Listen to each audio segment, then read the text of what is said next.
जय बोलिए महावीर भगवान की जय। जय बोलिए अनंत सिद्ध परमेश्वरी भगवानों की जय। जय बोलिए आचार्य भगवंत श्री उमा स्वामी जी महाराज की जय।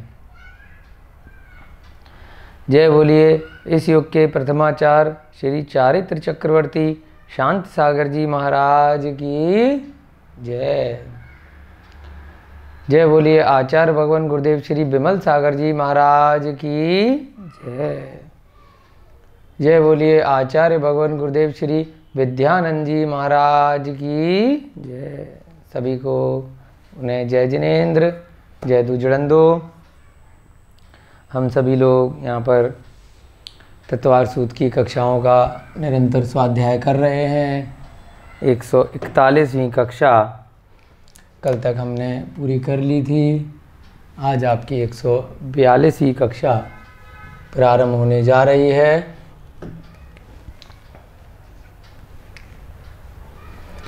अब तक हमने 28 सूत्र जो ध्यान का सूत्र है वहाँ प्रारंभ कर चुके थे। उससे पहले तपों का वर्णन चल रहा है। अभ्यंतर तप में विशेष रूप से हमने प्रायश्चित आदि 5 तप अलग से आचार्य महाराज ने एक साथ करके उनके बारे में बताया।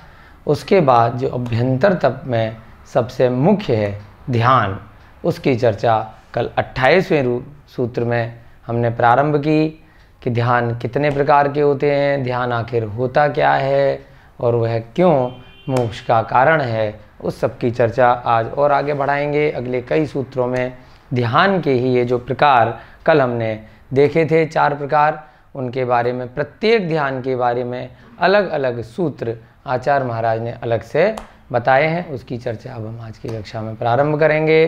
प्रतिदिन की भांति आज की कक्षा प्रारंभ करने से पहले सबसे पहले हम सभी लोग मंगलाचरण करेंगे। उसके उपरांत जो सूत्र 28 तक हमने इस अध्याय के देखे हैं उनका सभी लोग मिलकर के वाचन करेंगे। सभी लोग हाथ जोड़ लीजिए, एक साथ मिलकर के दोहराएंगे। मोक्ष मार्गस्य नेतारम वेतारम कर्म भूव्रताम ज्ञातारम विश्वतत्त्वानां वंदे तद्गुण लब्धये, वंदे तद्गुण लब्धये, वंदे तद्गुण लब्धये। जय बोलिए आचार्य भगवान श्री उमा स्वामी जी महाराज की जय।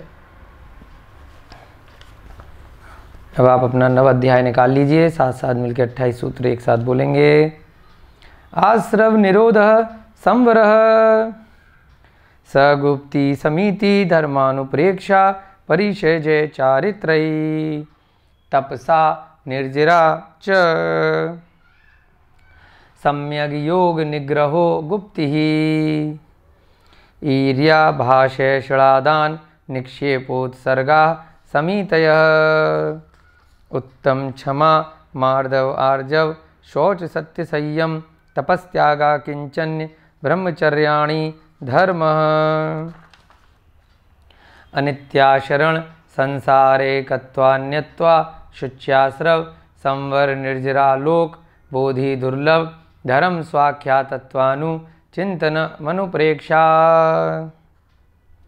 मार्गाच्युवन निर्जरार्थम परिशोढव्या परीशः क्षुत पिपासा शीतोष्ण दंशमशक नाग्न्यारति स्त्रीचर्या निषध्या सय्याक्रोश वध याचना अलाभ रोग तृण स्पर्श मल सत्कार पुरस्कार प्रज्ञा अज्ञाना दर्शनानि सूक्ष्म सांप्राय छदमस्त वीतरागयो चतुर्दश एकादश जिने बादर सांप्राये सर्वे ज्ञानावरणे प्रज्ञा ज्ञाने दर्शन मोहांतराययो हृदर्शना लाभो चारित्र मोहे नाग्नेयारति स्त्री निषध्या क्रोश याचना सत्कार पुरस्कारा वेदनीय शेषा एकादयो भाज्या युगपदे कस्मिन्ने कोनविंशते सामायिक कचित छेदोपस्थापना परिहार विशुद्धि सूक्ष्म सांप्राय यथाख्यातमिति चारित्रम अंशना वमोदर्य वृत्ति परिसंख्यान रस परित्याग विविक्त शय्यासन काय क्लेशा भायम तपः प्रायश्चित विनय वैयावृत्य स्वाध्याय व्युत्सर्ग ध्याना न्यूनतरम नव चतुर्दश पंचद्वेधा यथाक्रमं प्राग ध्यानात् आलोचना प्रतिक्रमण तदुभय विवेक व्युत्सर्ग तपश्छेद परिहारोपस्थापना ज्ञान दर्शन चारित्रोपचारा आचार्योपाध्याय तपस्वी शैक्ष ज्ञान गणकुल संग साधु मनोज्ञाना वाचना प्रक्षणानुप्रेक्षामनाय धर्मोपदेशा भायाभ्यंतरोपध्ययो उत्तम सहननस्यै काग्रचिंता निरोधो ध्यानमांत मुहूर्तात् आर्त रौद्र धर्म शुक्लानी। इस प्रकार से हमने कल तक 28 सूत्र यहाँ तक पढ़ लिए थे। अब एक बार पुनः कल जो हमने कक्षा में देखा उसको जल्दी से रिवाइज करेंगे। ध्यान के बारे में चर्चा कल प्रारंभ की जा चुकी थी। 27वें सूत्र में आचार्य महाराज ने सबसे पहले ध्यान की परिभाषा बताई कि ध्यान आखिर होता क्या है। जो ध्यान हम संसार में वर्तमान समय के परिप्रेक्ष्य में जगह जगह सुनते हुए आ रहे हैं, वो एक प्रकार का ध्यान, जैसे आपने इंग्लिश में मेडिटेशन शब्द सुना होगा कि चारों प्रकार से अपने मन वचन काया से हम एक वस्तु का ध्यान लगाते हैं, वह ध्यान है। लेकिन उस ध्यान में चूंकि अधिकतर लोगों को सांसारिक प्रयोजनों से ही ध्यान लगवाया जाता है कि संसार में सुखों की पूर्ति कैसे हो, तो इसीलिए वह ध्यान तो है परंतु सम्यक ध्यान नहीं होता। यहाँ जब तत्वार सूत्र में हम लोग मोक्ष मार्ग की बात कर रहे हैं, इस संसार से परे हमारी आत्मा को कल्याण कराने की भावना की बात हम कर रहे हैं, तो यहाँ पर सांसारिक सुखों की पूर्ति की भावना नहीं है। यहाँ तो इस संसार से निकलकर चतुर्गतियों के दुख दोबारा ना मिलें, 84 लाख योनियों में यह जीव निरंतर जो अनादिकाल से भटकता आ रहा है, उसके अलावा अब इसकी आत्मा का जो परिभ्रमण है उसकी समाप्ति हो, उसकी यहाँ पर बात कर रहे हैं। तो यहाँ पर जो ध्यान की चर्चा की जा रही है वो किस ध्यान की चर्चा की जा रही है? जो ध्यान हमें इस संसार से पार, उस पार लेके जाए। किस पार लेके जाए? सिद्ध भगवानों के पास लेके जाए, जहाँ से दोबारा इस संसार में बार बार आना जाना नहीं हो।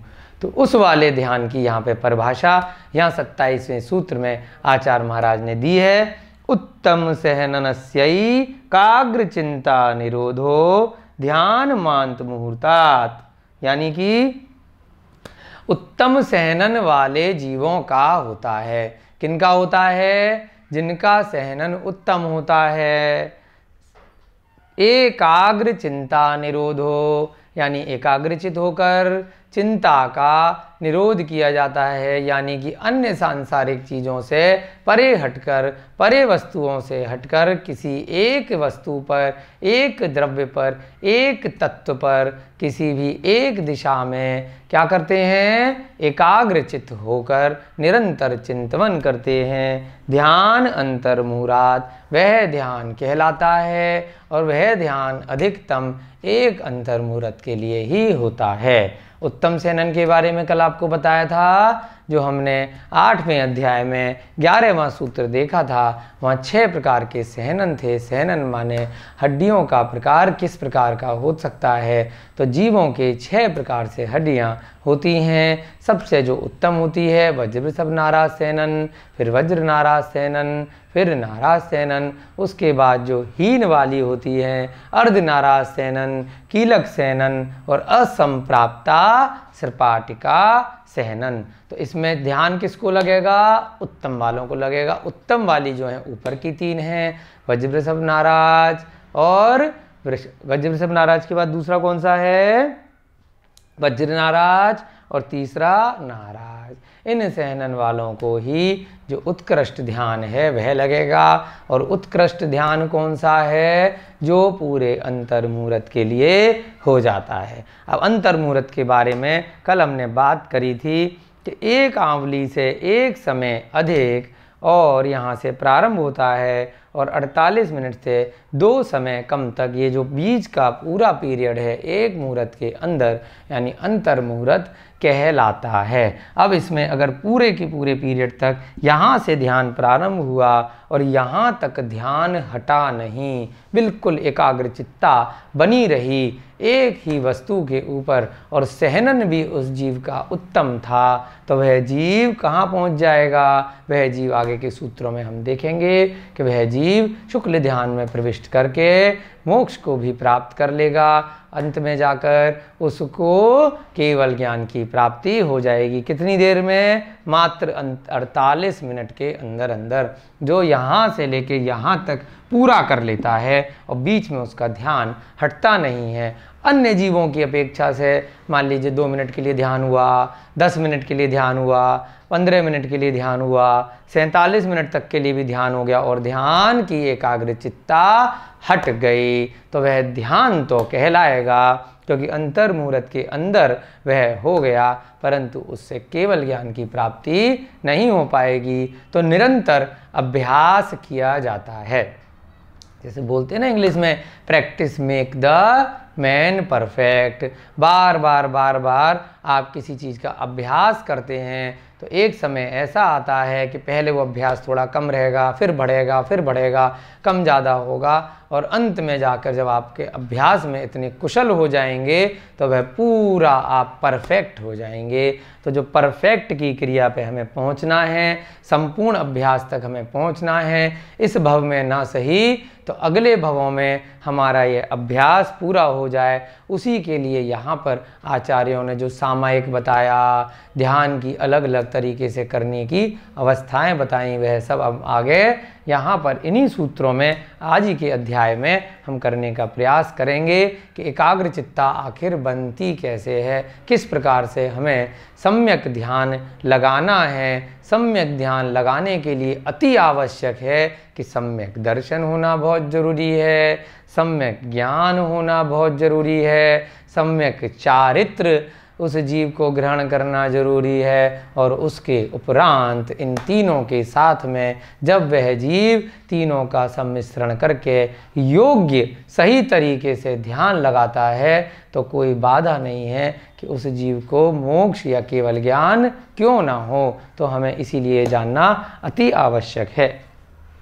चलिए आगे का सूत्र हमने देखा था कि ध्यान कितने प्रकार का होता है। ध्यान 4 प्रकार का होता है, आर्त ध्यान, रौद्र ध्यान, धर्म ध्यान और शुक्ल ध्यान। इसमें जो शुरू के 2 हैं, आर्त ध्यान और रौद्र ध्यान, वह मोक्ष के कारण नहीं है। वह किसके कारण है?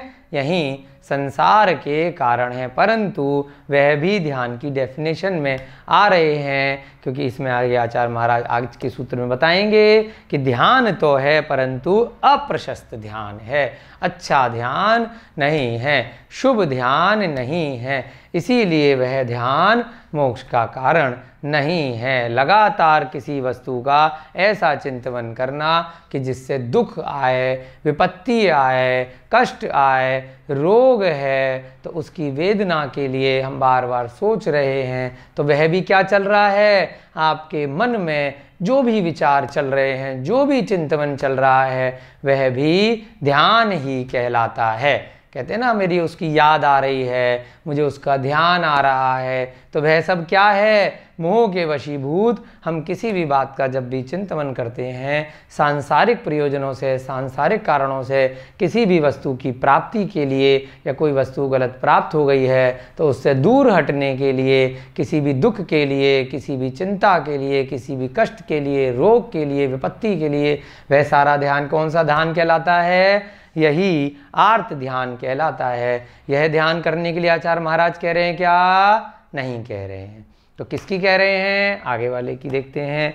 रौद्र ध्यान। रौद्र ध्यान तो आर्त ध्यान से भी ज़्यादा अप्रशस्त यानी कि बुरा ध्यान है। उसमें जीव क्या करता है? क्रोधित होता है, गुस्सा आता है, तोड़फोड़ करता है, हिंसा करता है, अपशब्द बोलता है, स्वयं पे आघात कर लेता है, अन्य जीवों के प्रति कषाय करता है, मांस आदि का व्यापार करता है, मांस का स्वयं भक्षण करता है, अन्य जीवों को कुछ भी कष्ट दे करके वस्तु प्राप्त करता है, तो उसके मन मस्तिष्क में जो आनंद चल रहा होता है, अन्य जीवों को वेदना देकर, कष्ट देकर, दुख देकर, उसके क्रुद्ध स्वभाव के कारण, रुद्र स्वभाव के कारण, रौद्रता के कारण, तो उस समय उसका कौन सा ध्यान चल रहा होता है? यही रौद्र ध्यान चल रहा होता है। ये तो बहुत ज़्यादा पाप का बंध कराता है और ये संसार परिभ्रमण में जीव को निरंतर घुमाता रहता है। जिस भी जीव के प्रति वह कषाय करता है, क्रोध करता है, तो उसकी आत्मा में इतने सारे अनंतानुबंध कर्म आकर के जुड़ जाते हैं उस क्रोध के कारण, उस कषाय के कारण, कि बाद में उनका उसे उदय आने पर फल चुकाना पड़ता है। तो इसीलिए वह संसार चक्र उसका समाप्त नहीं हो पाता। ये दोनों ध्यान बहुत बुरे ध्यान हैं। इनका कभी भी हमें तत्वार सूत्र पढ़ रहे हैं तो कितना भी निमित्त बन जाए तो हमें इनमें नहीं पढ़ना। कभी भी ऐसा निमित्त बने कि आपको रुद्रता आए, क्रोध आए, आर्त ध्यान आने की संभावना हो, तो उस निमित्त से आप तुरंत दूर हट जाएं, अपने मन मस्तिष्क को उन कारणों से दूर हटाएं और कहाँ पहुँच जाएं? इस तीसरे वाले ध्यान में यानी धर्म ध्यान में पहुँच जाएं। कभी भी कोई विपत्ति आए, कष्ट आए, रोग आए, संकट आए, तो कहाँ पहुँच जाएं? उस विपत्ति को दूर करने के लिए ऐसे ही दूर नहीं करनी कि कैसे मेरी ये विपत्ति दूर होगी, मुझे ये करना है, उसके साथ बुरा हो जाए, उसने मेरे साथ ये किया है, बदले की भावना, रिवेंज नहीं लेना। क्या करना? तीसरे वाले ध्यान में पहुँच जाना। धर्म ध्यान, जिनेंद्र भगवान ने जो सच्चा धर्म बताया है, जिन धर्म बताया है, सम्यक धर्म बताया है, उसका आधार ले लेना। वही एक सत्या धर्म है, वही मेरे जीव को, मेरी आत्मा को इस संसार से निकाल सकता है। उसके बारे में पढ़ना, स्वाध्याय करना, तप करना, जिनेंद्र भगवान के दर्शन करना, मंदिर जाना, पूजा करना, अभिषेक करना, स्वाध्याय करना, व्रत करना, उपवास करना, जिनवाणी का रसास्वादन करना, उसकी वाचना करना, आमनाय करना, इत्यादि इत्यादि कोई भी तप करना, वह सब क्या कहलाता है? धर्म ध्यान। उसको चिंतन करके आत्मा की परिणति को शुभ बनाना। सामायिक के माध्यम से भी आप जिनेंद्र भगवान की वाणी का ध्यान कर सकते हैं, ध्यान लगा करके। वैसे ही जैसे आप यहाँ पर स्वाध्याय भी कर रहे हैं, तो इस समय कौन सा ध्यान चल रहा है आपका? यही धर्म ध्यान चल रहा है। आपके मन में कोई भी ऐसे विचार नहीं आ रहे हैं जिसकी वजह से आपको आर्त ध्यान हो रहा हो, रौद्र ध्यान हो रहा हो, तो क्या हो रहा है इस समय? यही धर्म ध्यान चल रहा है। इससे बहुत आपके कर्मों का संवर भी होता है, निर्जरा भी होती है। तो हमें अपने जीव को हमेशा निरंतर धर्म ध्यान में ही लगा करके रखना है। चौथा अंतिम ध्यान है शुक्ल ध्यान। जब ये धर्म ध्यान लगाते लगाते जीव इतना पक्का हो जाता है, उसका अभ्यास इतना प्रगाढ़ हो जाता है कि एक समय ऐसा आता है कि उसके मन से बिल्कुल कषाय खत्म हो जाती है। जितना भी संसारी वस्तुओं से, अपने शरीर और शरीर से जुड़ी हुई जितनी भी पर वस्तुएं हैं, पर द्रव्य हैं, उनसे मोह खत्म हो जाता है, वह जीव कषाय से रहित हो जाता है। और जब वह जीव ध्यान अवस्था में प्रविष्ट होता है तो क्या बनता है, उसको केवल ज्ञान की प्राप्ति हो जाती है। वह जीव भी अरिहंत अवस्था को प्राप्त कर लेता है। तो उस अवस्था को पहुंचने के लिए जो ध्यान होता है उसको कौन सा ध्यान कहा गया है, शुक्ल ध्यान कहा गया है। वर्तमान में कौन सा ध्यान लगा सकते हैं, शुक्ल ध्यान अभी पंचम काल में हम लोगों के संभव नहीं है, परंतु धर्म ध्यान बिल्कुल संभव है। हम सभी लोग जितना भी सामायिक में, स्वाध्याय में, अन्य व्रतों तपों में जो निरंतर अपनी परिणति को शुभ बनाते हैं, सांसारिक कार्यों से, घर गृहस्थी से, परिवार से, संसार के अपने जो अन्य धन वैभव सुख साधन हैं उनसे परे हटते हैं, आत्मा में लीन होते हैं, तो वह सब धर्म ध्यान के ही प्रकार कहे गए हैं। और इसका हम यहाँ पर निरंतर चिंतन कर सकते हैं। पूरी तरह से 48 मिनट आवश्यक नहीं है कि इस पंचम काल में हमें धर्म ध्यान हो जाए, थोड़ी देर के लिए भी हो जाता है तो यह भी बहुत शुभ बात है, बहुत अच्छी बात है। चलिए, हमने दोबारा से बहुत अच्छे से इसका विस्तृत बात इसकी समझी कि धर्म ध्यान, शुक्ल ध्यान क्या होता है। अब इसमें आप बताइए कि हमें कौन से ध्यान से दूर हटना है, आर्त ध्यान करना चाहिए या नहीं करना चाहिए, नहीं करना चाहिए। रौद्र ध्यान करना चाहिए कि नहीं करना चाहिए, नहीं करना चाहिए। धर्म ध्यान और शुक्ल ध्यान करना चाहिए कि नहीं करना चाहिए, बिल्कुल करना चाहिए। आप लोग बिल्कुल सही कह रहे हैं, बहुत इंटेलिजेंट हो गए हैं, बहुत अच्छी बात है। चलिए, अब आचार्य महाराज जो बात आपको बताई अभी हमने व्याख्या में, वही बात को सूत्रों के माध्यम से यहाँ पे आचार्य महाराज एक एक करके आज बताने जा रहे हैं। 29वें नंबर का सूत्र हम यहाँ पर देखने जा रहे हैं। परे मोक्ष हेतु। क्या मतलब हुआ इसका,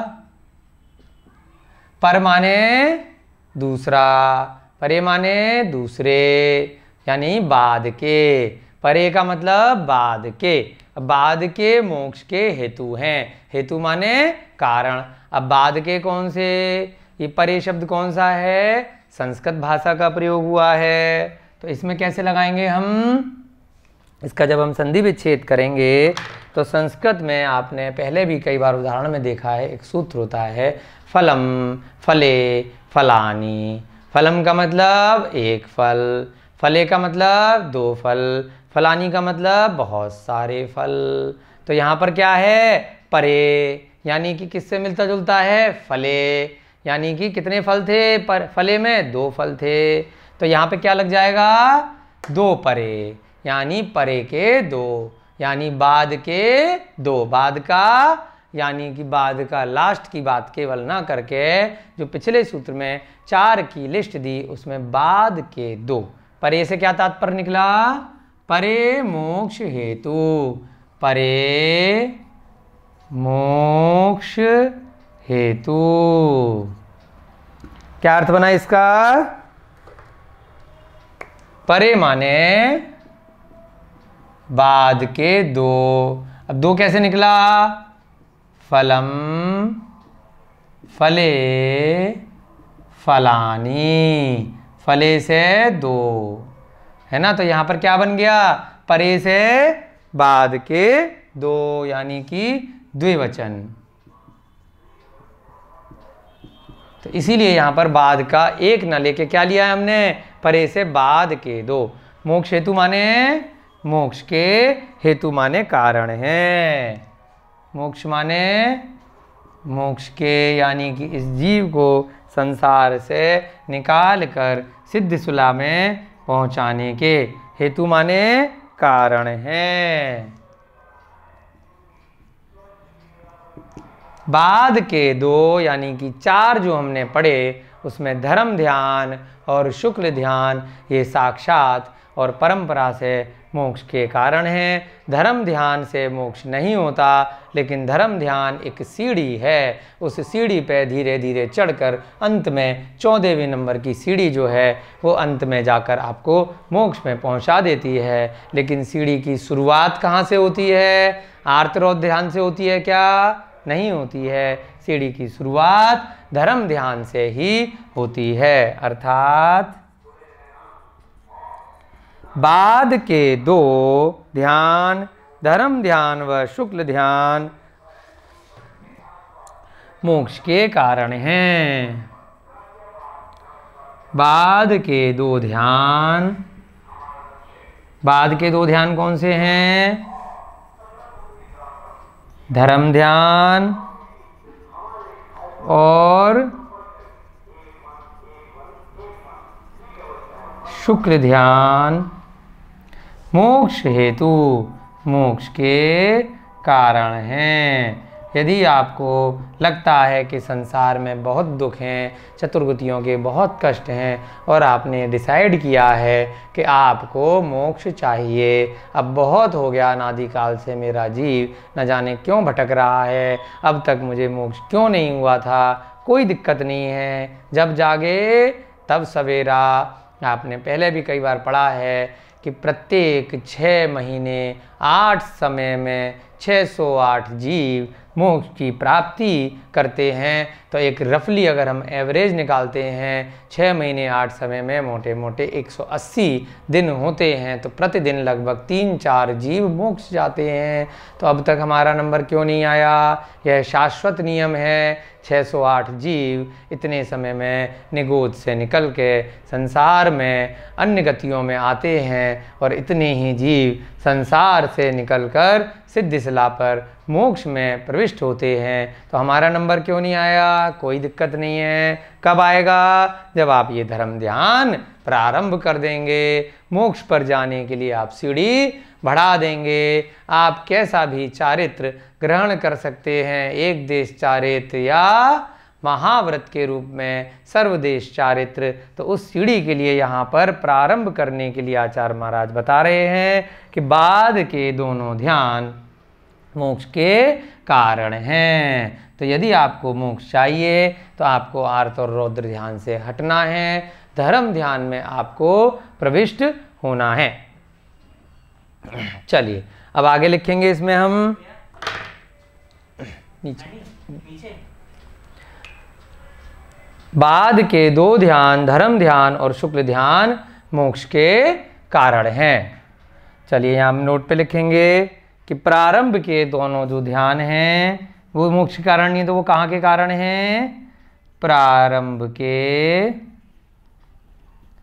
दो ध्यान कौन कौन से हैं? प्रारंभ के दो ध्यान आर्त ध्यान व रौद्र ध्यान। ये कहाँ के कारण हैं? ये संसार के कारण हैं। इनको करने से यह जीव संसार में और अधिक भटकता है। आप जितना आर्त और रौद्र ध्यान करेंगे उतने आपके नए नए कर्म आत्मा से बंधते जाएंगे, और जब बंधेंगे तो भविष्य में उनका कभी ना कभी उदय आएगा। उस उदय के समय फिर से नए आपके कर्म बंध जाएंगे और फिर से ये चक्र चलता रहेगा। तो यदि इस चक्र की समाप्ति करनी है तो कैसे करनी है? पहले सम्यक दर्शन करना है, इस संसार की दशा के बारे में पढ़ना है, समझना है, स्वाध्याय करना है। उसके बाद ध्यान में प्रविष्ट होकर के हमें धर्म ध्यान करना है। चलिए अब कैसे मोक्ष के कारण हैं? शुक्ल ध्यान तो साक्षात मोक्ष का कारण है। जब जीव शुक्ल ध्यान में प्रविष्ट कर जाता है तो उसको केवल ज्ञान की प्राप्ति हो जाती है। साक्षात उसको बाद में जाकर 4 आघातीय कर्मों का नाश होने पर मोक्ष हो जाता है। और जो धर्म ध्यान है वह परंपरा से मोक्ष का कारण है। परंपरा यानी कि सीढ़ी बन गई अब उसकी, उसको धीरे धीरे करके धर्म ध्यान की जब उत्कृष्ट अवस्था आती चली जाएगी, उसके बाद 10वें गुण स्थान से जीव जब बाद में ऊपर जाएगा तो उसको शुक्ल ध्यान की अवस्था प्रारंभ हो जाएगी।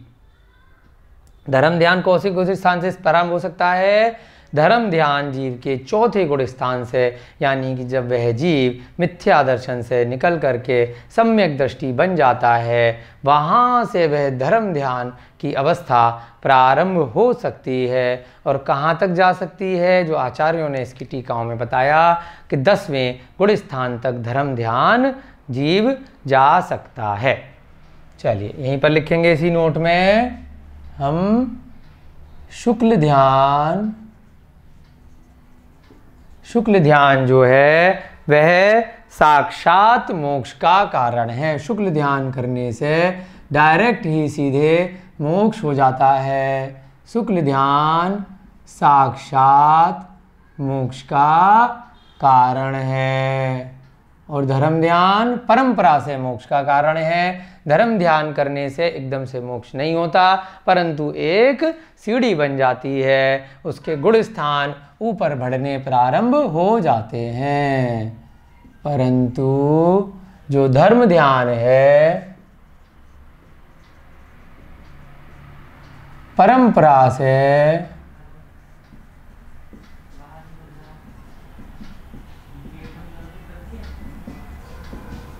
मोक्ष का कारण है। धर्म ध्यान चौथे गुण स्थान से 10वें गुण स्थान तक हो सकता है। धर्म ध्यान गुण स्थानों की चर्चा हम पहले करके आए हैं अच्छे से। चौथे गुण स्थान से उसमें श्रेणी धीरे धीरे करके अपनी उत्तम मध्यम जघन्य उनकी होती जाएगी, फिर उत्कृष्टता पे पहुंच जाएगी। चौथे गुण स्थान से 10वें गुण स्थान तक के जीवों को हो सकता है। अब जैसे जैसे उनके गुण स्थान, उनकी आत्मा की निर्मलता बढ़ती जाएगी, उनके तप, त्याग, स्वाध्याय इत्यादि उनके और प्रशस्त होते चले जाएंगे, तो उन जीवों को क्या होगा? अधिक अधिक धर्म ध्यान होगा, है ना। तो जैसे जैसे आपके कषाय धीरे धीरे कम होती जाती है, आपके मोहनीय कर्म का क्षयोपशम अधिक होता चला जाता है, आपको सांसारिक बातों से, पर वस्तुओं से आपको परिग्रह, ममत्व कम होता जाता है, तो आपके धर्म ध्यान में धीरे धीरे उत्कृष्टता आती जाती है और आपका जो आत्मा की दशा है, आत्मा की अवस्था है, उसकी जो सीढ़ियां हैं, उसमें आप धीरे धीरे चौथे गुण स्थान से प्रारंभ करके 10वें गुण स्थान में पहुंच सकते हैं। छठे गुण स्थान में आचार्यों ने बताया है कि पर वस्तुओं में वस्त्र इत्यादि का भी त्याग किया जाता है, तो निर्ग्रंथ जो मुनि महाराज हैं, दिगंबर मुनि महाराज हैं, वह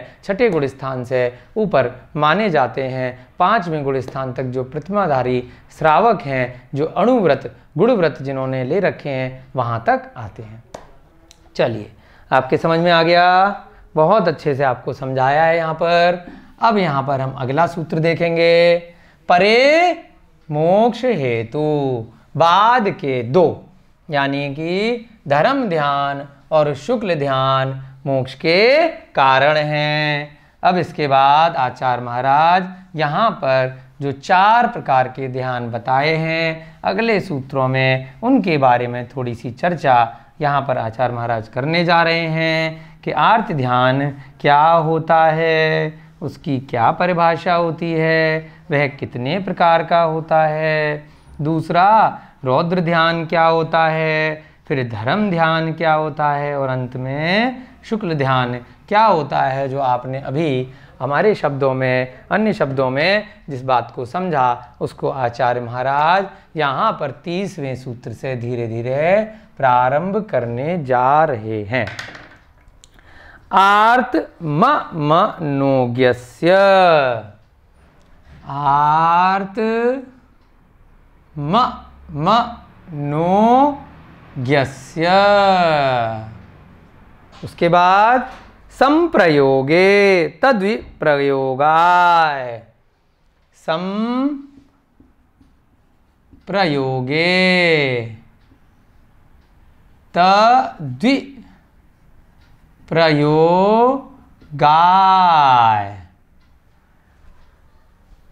स्मृति समन्वाहारः स्मृति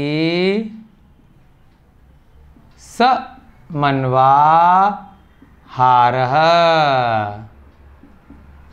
चलिए इसका संधि विच्छेद करेंगे, इसका अर्थ समझेंगे।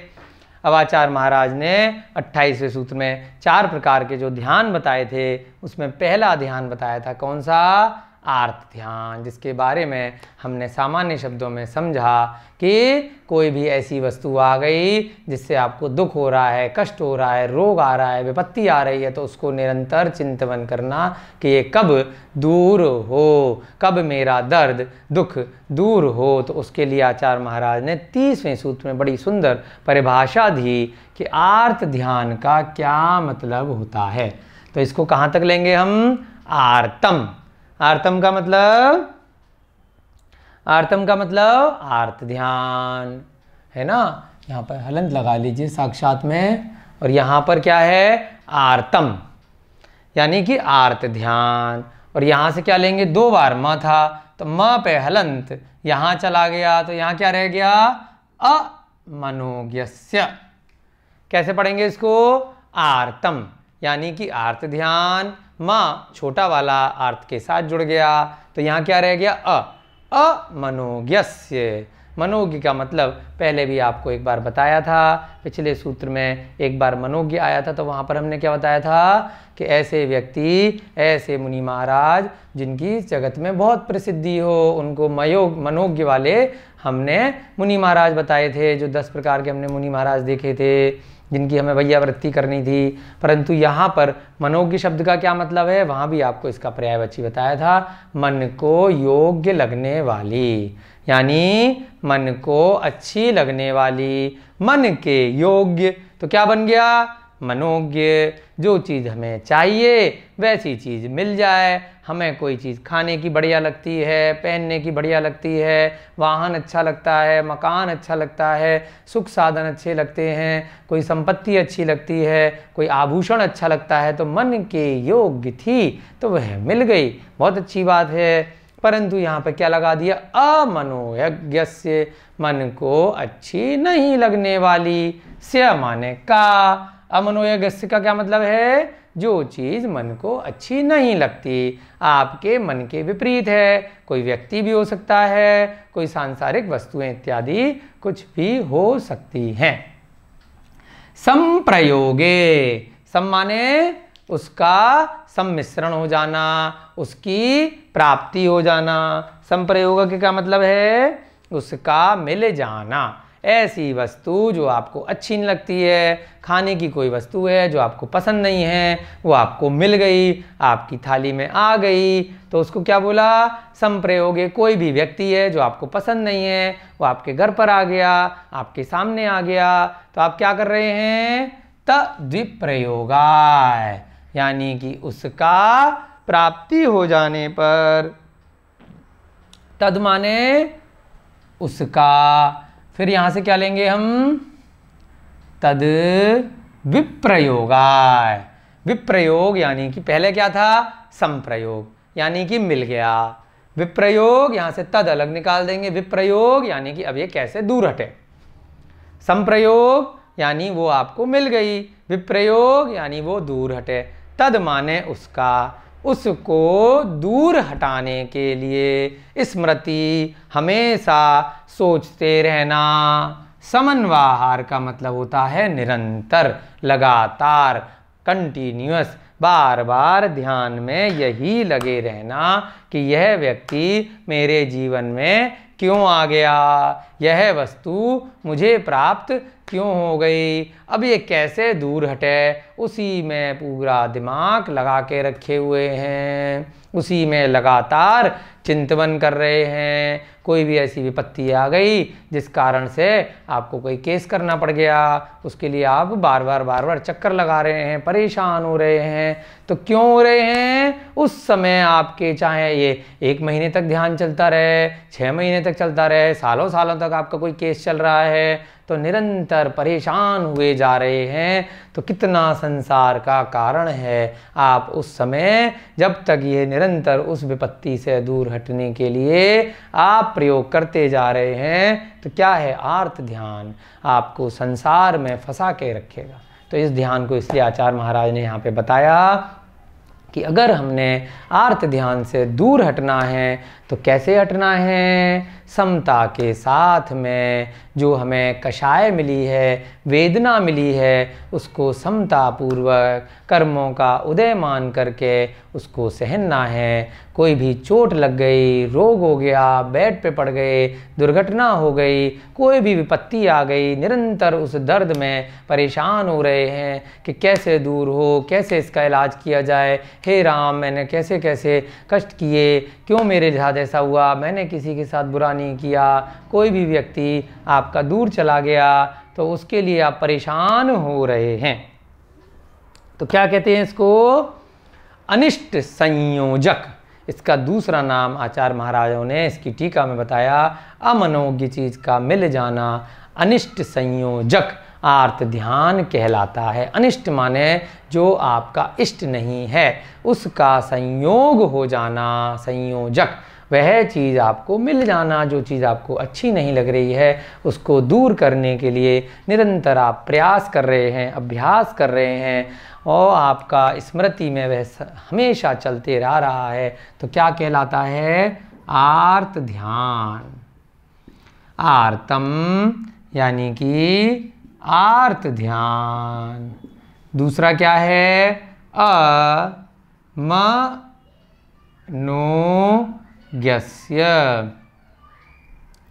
यानी कि मन को अच्छी नहीं लगने वाली, मन के अयोग्य, मन के अ लग गया साथ में तो क्या बन गया?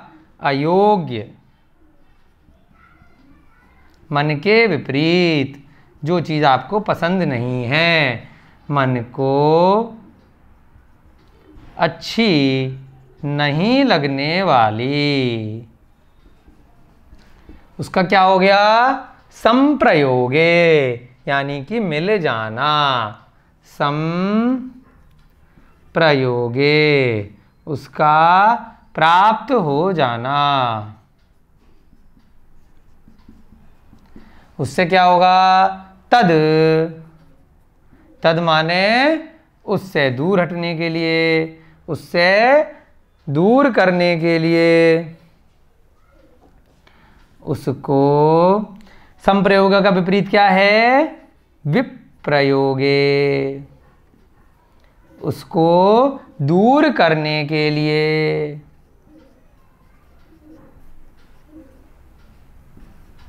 क्या करना? स्मृति, हमेशा स्मृति में बना के रखना। मति ज्ञान के हमने प्रकार देखे थे ना, मति में स्मृति शब्द भी था, बुद्धि उसी में लगा के रखना, अपना ध्यान उसी में लगाना, चिंतन करते रहना, चिंतन करना, सोचते रहना कि भाई ये चीज़ कैसे दूर होगी। समन्वाहार यानी कि निरंतर, लगातार, बस उधर ही ध्यान लगा के रखना। पैर में चोट लग गई, शरीर में दर्द हो रहा है, बुखार आ रहा है, वर्तमान में एक रोग संसार में चल रहा है, कोरोना आ रहा है, तो उसमें निरंतर परेशान होते रहना कि क्यों हो गया, कैसे हो गया, अब क्या होगा, है ना। कोई भी ऐसी बीमारी लग गई, स्वयं को लग गई, परिवार में लग गई, किसी भी आपके प्रियजन को लग गई, मित्र को लग गई, तो उसके लिए हमेशा परेशान होते रहना। तो उसको क्या कहा? उनको होगा ना होगा आर्त ध्यान, परंतु चूंकि आप परेशान हैं, आप निरंतर चिंतन कर रहे हैं, तो क्या होगा? आपको आर्त ध्यान हो जाएगा। आपको संसार में बार बार भटकना पड़ेगा। समन्वाहारः यानी कि निरंतर, लगातार चिंतवन में लगे रहना, निरंतर बने रहना। हमेशा आपको क्या होता रहेगा? आर्त ध्यान। जब तक आप इस प्रकार से चिंतवन करते रहेंगे। क्या बोला इसको आचार्यों ने? अनिष्ट संयोजक, यानी कि अनिष्ट वस्तु का, जो आपको इष्ट नहीं है, जो आपको पसंद नहीं है, जो आपको दुख दर्द कष्ट दे रही है, उसकी प्राप्ति। संप्रयोगे माने प्राप्ति। अमनोयोग्य इसको और क्या बोलते हैं? अर्थात मन के अयोग्य यानी कि अनिष्ट अमनोयोग्य वस्तु के मिल जाने पर उसको दूर करने के लिए लगातार चिंतवन करना आर्त ध्यान कहलाता है। मन के अयोग्य यानी कि अनिष्ट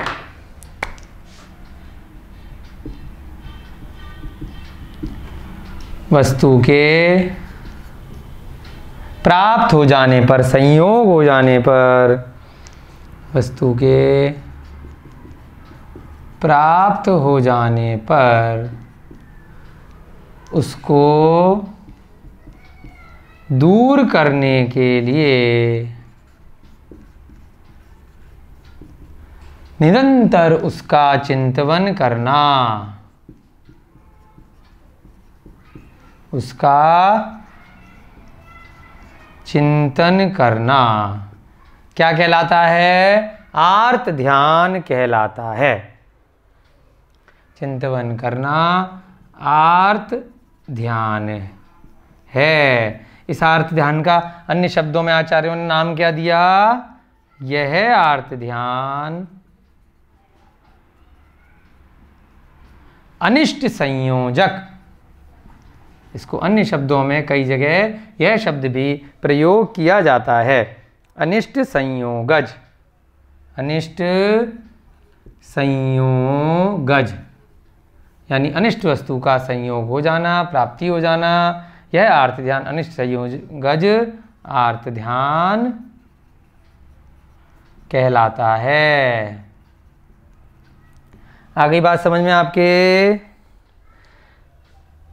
आर्त ध्यान में अब एक एक करके आचार्य महाराज यहाँ पर प्रकार बता रहे हैं कि आर्त ध्यान किस प्रकार से, किस किस नामों से हो सकता है और उसको कैसे हम लोग करते हैं। इसलिए बता रहे हैं क्योंकि यदि कभी भी ऐसी मौका पड़े, विपत्ति आए, तो हमें कैसे उस ध्यान से अपनी आत्मा को बचाना है, दूर रहना है इन सब कारणों से जिनसे ये ध्यान लगते हैं।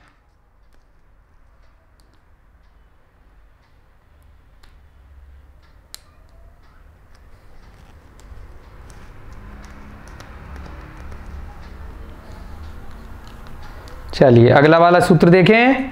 आगे आपके समझ में ये इतना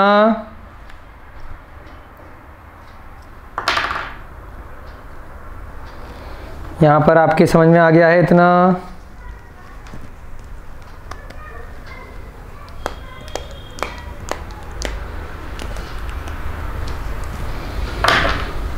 चलिए इंक चेंज कर लेते हैं।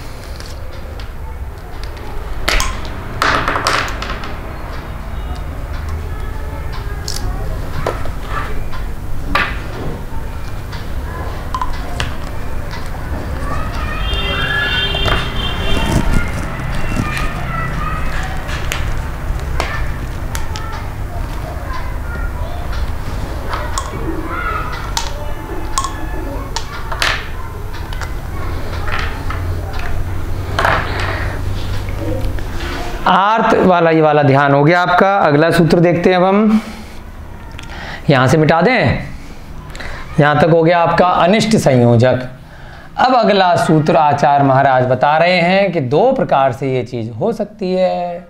एक तो कहा कि ऐसी वस्तु आपको प्राप्त हो गई कि जो वस्तु आपको नहीं चाहिए थी, जो कष्ट आपको नहीं चाहिए था, फिर भी प्राप्त हो गया, तो इसके विपरीत भी हो सकता है। अब यहाँ पर हम उदाहरण लिख लेते हैं, उसी उदाहरण का हम अगले सूत्र में उल्टा कर लेंगे। इसका जो विपरीत है वह भी आर्त ध्यान है। यानी कि यहाँ पे हमने जो अभी उदाहरण दिए थे उनमें से हम कुछ उदाहरण अपने शब्दों में लिख लेते हैं कि कोई भी आपकी संपत्ति है, उसका नुकसान होने पर आपकी संपत्ति, वैभव इत्यादि का नुकसान होने पर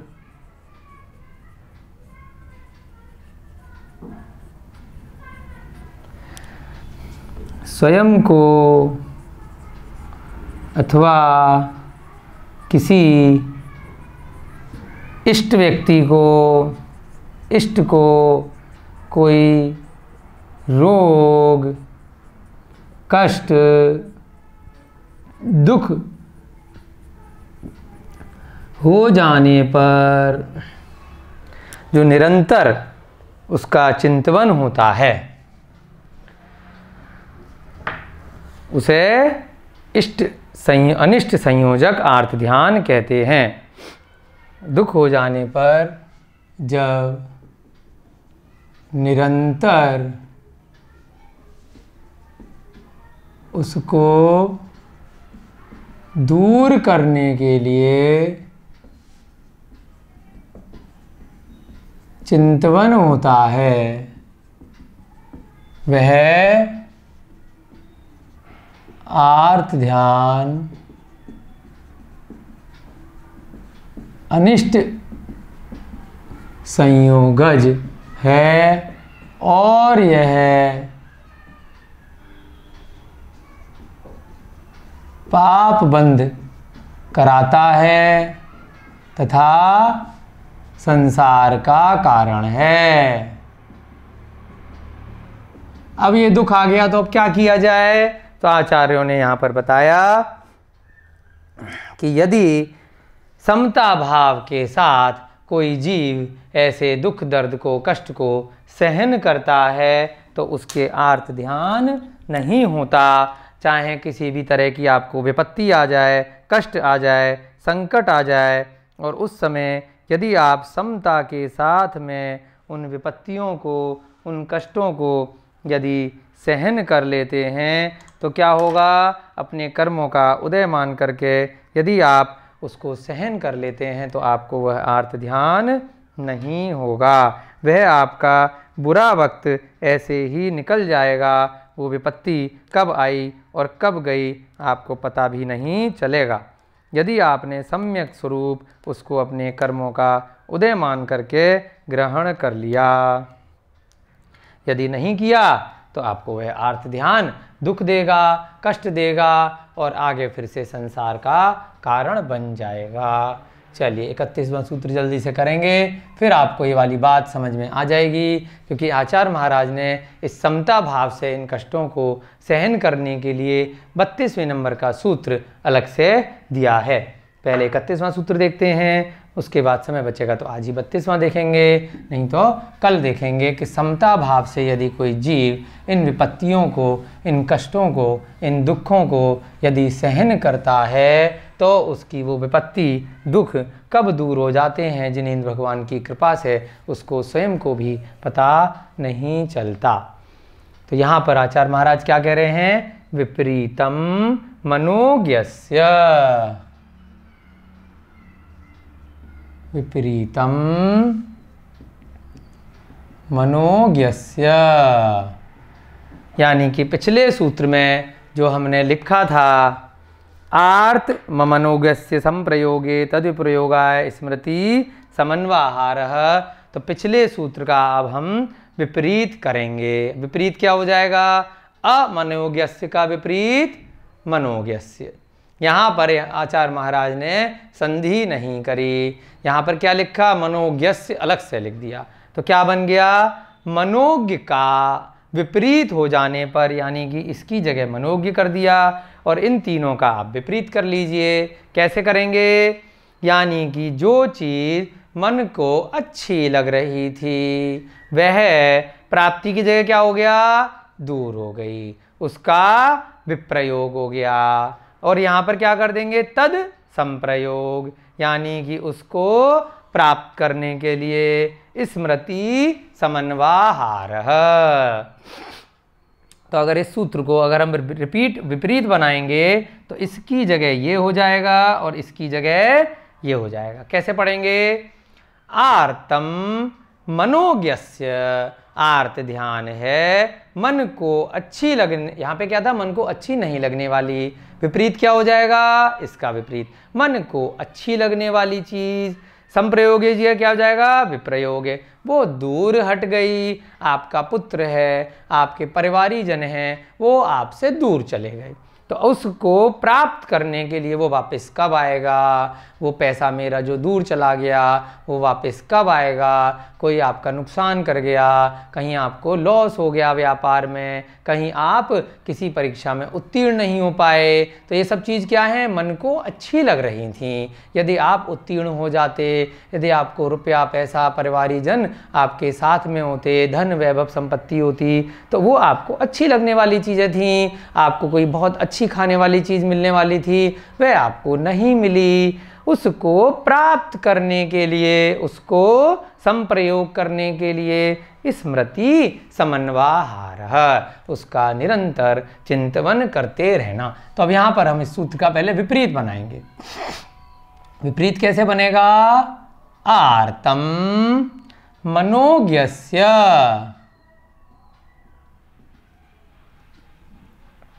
विप्रयोगे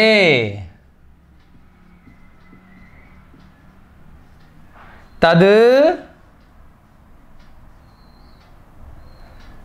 संप्रयोगे, तद संप्रयोगे स्मृति समन्वाहारः, ये इस सूत्र का विपरीत बन गया। अब इस सूत्र की हम हिंदी करेंगे, बहुत जल्दी आपको समझ में आ जाएगा। आर्त ध्यान क्या होता है, मन को अच्छी लगने वाली वस्तु का विप्रयोग, दूर चला जाना, उसको पास में लेके आने के लिए, उसकी प्राप्ति के लिए स्मृति में हमेशा ध्यान करते रहना। क्या बनेगा, इसका अर्थ विपरीतम का मतलब विपरीत, पिछले सूत्र का विपरीत, उसके विपरीत।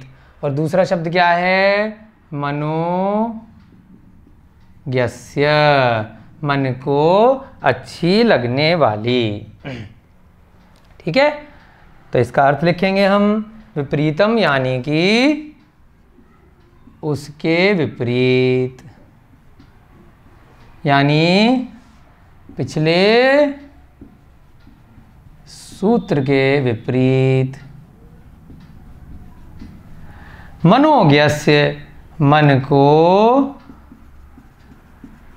अच्छी लगने वाली, यानी कि मन के योग्य।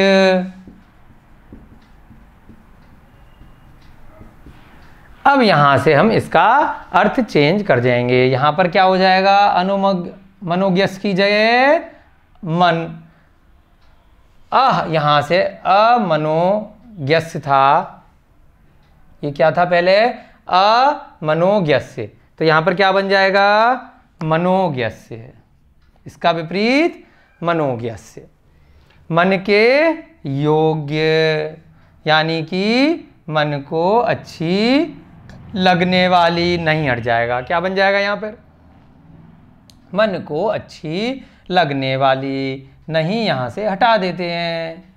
अब क्या कहा, संप्रयोगी की जगह क्या हो जाएगा यहां पर, विप्रयोगे, ऊपर क्या आ गया, विप्रयोगे, यानी कि उसको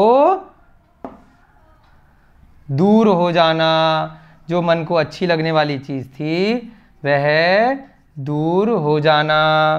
तद संप्रयोगे, यानी उसका प्राप्त हो जाना, उसको प्राप्त करने के लिए चिंतन करते रहना, निरंतर लगे रहना उस चिंतन में। तो क्या बन जाएगा सूत्र का विपरीत, अर्थात मन के योग्य यानी कि इष्ट या अनिष्ट का विपरीत क्या हो गया। आपको इसीलिए इसमें करा के दिखा रहे हैं कि आचार्य महाराज ने बिल्कुल इसका विपरीत किया है। तो मन के योग्य इष्ट वस्तु के दूर हो जाने पर, यहां क्या हो गया, दूर हो जाने पर उसको प्राप्त करने के लिए निरंतर उसका चिंतन करना आर्त ध्यान है। यह आर्त ध्यान, इसका क्या नाम है, इष्ट। अब संयोजक की जगह क्या हो जाएगा, वियोगज, यानी कि इष्ट वस्तु का वियोग हो गया, दूर हो गए। इष्ट वियोगज आर्त ध्यान कहलाता है। ठीक है, अब दोबारा से पढ़ेंगे। आपको फटाफट से हमने उसी सूत्र में चेंज करके बहुत जल्दी इसको समझा दिया। आपको दोबारा लिखना है, आपको ऐसे नहीं करना, या तो हमने बोर्ड पे कर दिया है।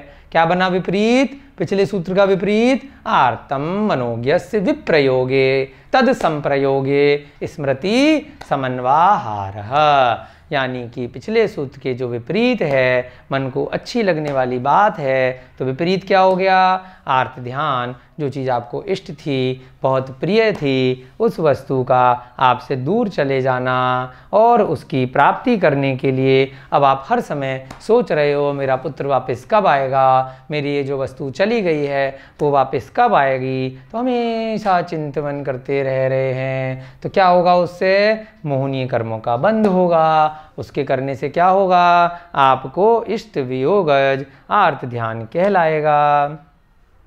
अब यहां पर हम उदाहरण क्या लिखेंगे, यहां पर उदाहरण चेंज हो जाएगा।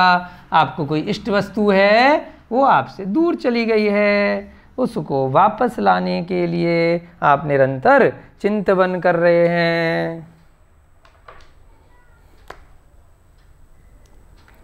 है ना। तो क्या कहलाता है, पुत्र, परिवारीजन, धन वैभव का नुकसान होने पर, पुत्र परिवारीजन के का वियोग हो जाने पर, पुत्र परिवारीजन के इत्यादि इष्ट, पुत्र परिवारीजन इत्यादि इष्ट लोगों का वियोग हो जाने पर, धन वैभव का वियोग हो जाने पर, उनकी वापसी में प्राप्ति के लिए उनके संयोग का, उनकी पुनः प्राप्ति का लगातार चिंतन करते रहना क्या कहलाता है, इष्ट संयोजक के विपरीत अनिष्ट वियोजक, उनके संयोग का निरंतर चिंतन करना इष्ट वियोजक आर्त ध्यान कहलाता है। निरंतर चिंतन करना, इष्ट वियोगज, इष्ट वस्तु का वियोग हो गया, आर्त ध्यान कहलाता है। यह भी पाप बंध कराता है और संसार का कारण है, ये मोक्ष का कारण नहीं है, जो आचार्य महाराज ने 29वें सूत्र में इसीलिए बताया कि मातृवाद के दो धर्म ध्यान शुक्ल ध्यान मोक्ष के कारण हैं। आर्त ध्यान और उसके प्रकार यहाँ पर चल रहे हैं। आर्त ध्यान में पहला ध्यान कौन सा हुआ? अनिष्ट संयोगज, और दूसरा कौन सा हुआ? इष्ट वियोगज। ये दो प्रकार के ध्यान संसार के कारण हैं, संसार में परिभ्रमण कराते हैं, इनसे हमें दूर रहना चाहिए। आपकी कक्षा का समय हो रहा है, बहुत अच्छे से हम ध्यान के प्रकारों को यहाँ पर समझ रहे हैं। आर्त ध्यान में ये दो ध्यान हैं जो बहुत महत्वपूर्ण हैं। हमें कोई भी रोग इत्यादि कोई विपत्ति हो जाए तो उसको समता के साथ हमें सहन करना है। इसके बारे में आचार्य महाराज अगला सूत्र कल की कक्षा में हम लोग उसको लेंगे। चलिए, आपकी कक्षा का समय हो रहा है। सभी को जय जिनेंद्र। जय बोलिए महावीर भगवान की जय। जय बोलिए आचार्य भगवान श्री उमा स्वामी जी महाराज की जय। जय बोलिए अनंतानंत सिद्ध परमेष्ठी भगवानों की जय। जय बोलिए आचार्य भगवान श्री चारित्र चक्रवर्ती शांति सागर जी महाराज की जय। जय बोलिए आचार्य भगवान गुरुदेव श्री विमल सागर जी महाराज की जय। जय बोलिए आचार्य भगवान गुरुदेव श्री विद्यानंद जी महाराज की जय। सभी को जय जिनेंद्र। जय दू जड़ंदो।